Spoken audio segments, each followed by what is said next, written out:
यह एक सामान्य मैच नहीं था।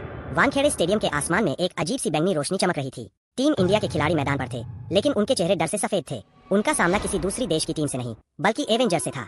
लेकिन ये वो एवेंजर्स नहीं थे जिन्हें दुनिया जानती थी। उनकी आंखों से एक काली ऊर्जा निकल रही थी और उनके चेहरे बिल्कुल भावहीन थे। उन्हें किसी ने कंट्रोल कर लिया था। कप्तान विराट कोहली ने टॉस जीता था और बल्लेबाजी चुनी थी, लेकिन पहला ओवर करने आया आयरन मैन। उसने अपना हाथ उठाया और एक विशालकाय लेजर बीम कोहली की तरफ छोड़ी।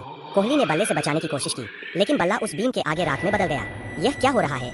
रोहित शर्मा चिल्लाया। थोर ने अपना हथौड़ा मजलूम उठाया। आसमान में बादल गरजने लगे, लेकिन बिजली की जगह उनमें से काले सांप जैसी आकृतियां निकलने लगी। एक बोल्ट सीधा जसप्रीत बुमराह पर गिरा। वह चीखता हुआ जमीन पर गिर पड़ा। उसका शरीर जलने लगा। ये लोग मारने पर तुले हैं। ऋषभ पंत चीखा।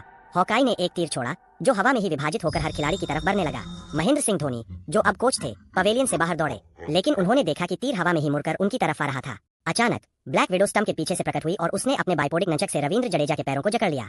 जडेजा चीखने लगा क्योंकि नंचक्स उसकी हड्डियों को कुचलने लगे। स्टेडियम में मौजूद दर्शकों की आवाजें अचानक बंद हो गईं। सब कुछ सन्नाटे में डूब गया। बस खिलाड़ियों की चीखें और दोस्त एवेंजर्स के भारी कदमों की आवाज सुनाई दे रही थी। हल्का स्टैंड में कूदा और उसने एक भीषण दहाड़ लगाई। कांच टूटने लगे। श्रेयस अय्यर और शुभमन गिल के कानों से खून बहने लगा। यह क्रिकेट नहीं था, यह एक स्लॉटर था। धोनी ने एक बल्ला उठाया और हल्के की तरफ भागे, लेकिन तभी कैप्टन अमेरिका की शील्ड हवा में घूमती हुई आई और धोनी के सीने पर जड़ी। एक भयानक आवाज के साथ वह पीछे की तरफ गिरे। अंधेरा घिरने लगा। जीवित बचे खिलाड़ी बिखरे हुए थे, छिपने की कोशिश कर रहे थे। तभी डॉक्टर स्ट्रेंज हवा में प्रकट हुआ। उसने अपने हाथ घुमाए और सारे खिलाड़ी एक जादुई घेरे में बंद हो गए।